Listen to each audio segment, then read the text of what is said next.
تو حضرت فاروق اعظم رضی اللہ تعالیٰ عنہ نے یہ کہا کہ دیکھو حضور نے اپنی بیویوں کو اتنے مہر دیے ہیں، اپنی بیٹیوں کی اتنے مہر باندھے ہیں، لہذا اس سے زائد کوئی مسلمان مہر باندھے گا تو وہ مہر میں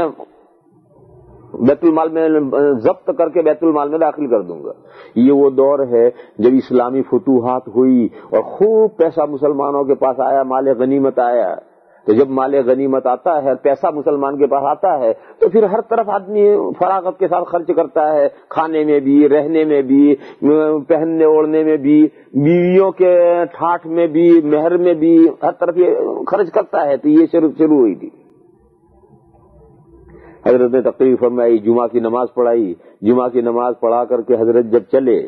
تو عورتیں بھی اس زمانے میں مسجد میں آتی تھی اور اب بھی آتی ہیں، مسجد نبوی میں اب بھی عورتیں آتی ہیں۔ تو جب ان کے قریب سے حضرت عمر گزرے تو ایک عورت مجمع میں سے کھڑی ہوئی۔ کون عورت تھی اللہ جانے، لیکن لمبے قد کی عورت تھی، بھرے بدن کی عورت تھی، اور ایسا معلوم ہوتا تھا کہ جیسے قبیلے مزر کی عورت ہو، ایسا اندازہ ہوتا تھا۔ یہ سب روایت کے الفاظ ہیں، اس کا مطلب کہ عورت پردے میں ہے، لیکن کتنا لمبا ہائٹ ہے یہ پتا چلے گا، بدن پتلا ہے موٹا ہے یہ پتا چلے گا، کون سے خاندان کی ہے، عورت پردے میں ہو تب بھی پتا چل جاتا کون سے خاندان کی۔ تو راوی یہ کہتا ہے کہ اللہ جانے وہ کون عورت تھی، لیکن لمبے قد کی تھی، بدن اس کا بھرا ہوا تھا، اور قبیلے مزر کی کوئی عورت ہو ایسا معلوم ہوتا تھا۔ اس نے کھڑے ہو کر کے حضرت عمر سے کہا کہ عمر، کل گزشتہ تم اپنے باپ کے اونٹ چرایا کرتے تھے، اپنے باپ کے چرواہے تھے، اپنے باپ کے اونٹ لے کے جنگل میں چرانے جایا کرتے تھے۔ اس نے کہا کہ عمر، کل گزشتہ تم اپنے باپ کے اونٹ چرایا کرتے تھے، آج تمہاری اتنی ہمت ہو گئی کہ اللہ نے جو حق ہمیں دیا ہے اسے تم ضبط کر کے حکومت کے بیت المال میں داخل کر دو گے، اللہ کے حکم کے خلاف تمہیں اعلان کرنے کی ہمت ہو گئی۔ تو حضرت عمر ایک دم رکے اور رک کر کہا کہ میں نے اللہ کے حکم کے خلاف کون سے حکم اعلان کیے؟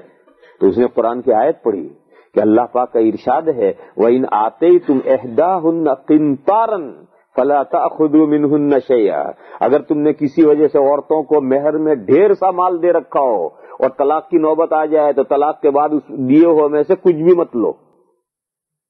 تو یہ تو مسئلہ طلاق کا اور طلاق کے بعد دیے ہوئے مہر میں سے لے سکتے یا نہیں، وہ مسئلے تو سب الگ ہیں، لیکن جو قرآن نے لفظ استعمال کیا وَإِنْ آتَيْتُمْ إِحْدَاهُنَّ قِنْطَارًا، تم نے کسی عورت کو مہر میں ڈھیر سا مال دے رکھا ہو، ڈھیر سا یعنی چھوٹا سا پہاڑ، چھوٹے سے پہاڑ کے بقدر مال دے رکھا ہے اسے، سونا چاندی، تو معلوم ہوا کہ اتنا مہر بھی دیا جا سکتا ہے، قرآن کے اشارے سے نکلا کہ اتنا مہر بھی دیا جا سکتا ہے۔ تو اللہ نے تو ہمیں یہ حق دیا ہے، اور اللہ تو یہ فرماتے ہیں کہ اس میں سے کچھ واپس طلاق کے وقت مت لو، اور تمہاری یہ ہمت ہو گئی کہ تم اعلان کرتے ہو کہ ہم زائد جو ہے اسے ضبط کروں گا اور بیت المال میں داخل کروں گا۔ حضرت عمر نے آیت سنی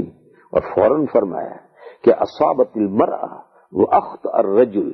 اصابت المرأة واخطأ الرجل، عورت صحیح بات سمجھی اور مجھ سے غلطی ہوئی،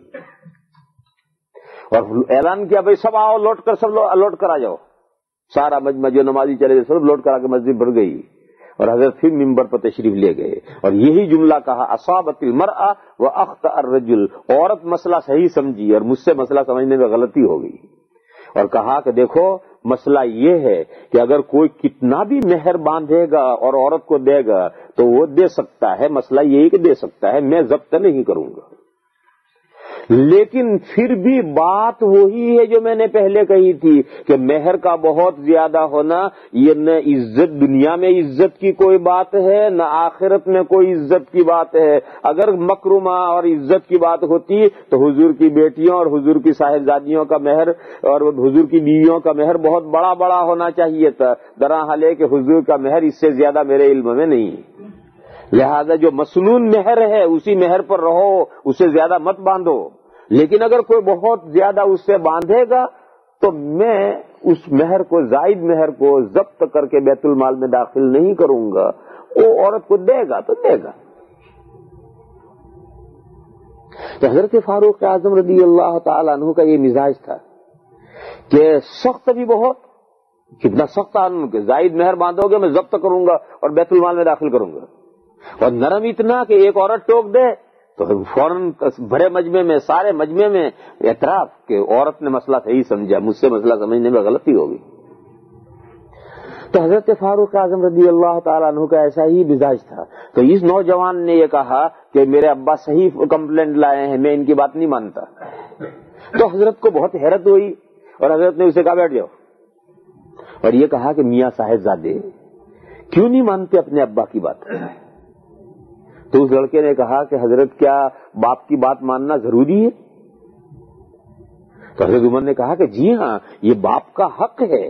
کہ اس کی اولاد اس کی بات مانے۔ دیکھو یہاں بھی سمجھو،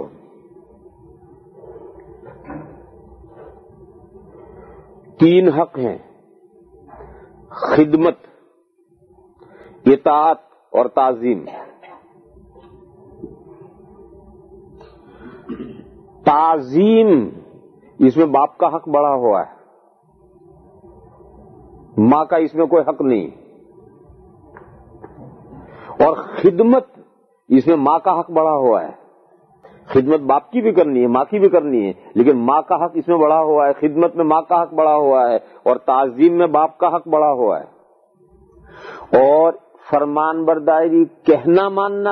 ماننا میں باپ اور ماں کا دونوں کا یکساں حق ہے۔ باپ کہے اس کی بھی ماننا ضروری ہے، ماں کہے اسے بھی ماننا ضروری ہے۔ اور باپ کا احترام کرنا، رسپیکٹ کرنا، تعظیم کرنا، جیسے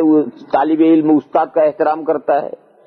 مرید پیر کا احترام کرتا ہے، ایسے باپ کی تعظیم کرنا، یہ تعظیم باپ کا حق ہے۔ ماں کی بھی تعظیم کرنی چاہیے، لیکن ماں کا حق تعظیم میں کم ہے، باپ کا حق تعظیم میں زیادہ ہے۔ اور خدمت ماں کو بھی کرنی چاہیے، باپ کی بھی کرنی چاہیے، لیکن ماں کا حق خدمت میں بڑا ہوا ہے، باپ کا کم ہے اس سے، ماں سے۔ یہ سب درجہ بندی ہے، دونوں کی خدمت کرنی ہے، مگر ماں کا حق بڑا ہوا ہے۔ ماں کا حق بڑا ہوا ہے کا مطلب یہ ہے کہ ایک وقت میں باپ نے کہا کہ مجھے وضو کرا، اور ماں نے کہا مجھے وضو کرا، ایک ہی وقت میں دونوں کہتے ہیں وضو کرا، ماں کو پہلے کرائیں گے، ابا کو بعد میں کرائیں گے۔ دونوں نے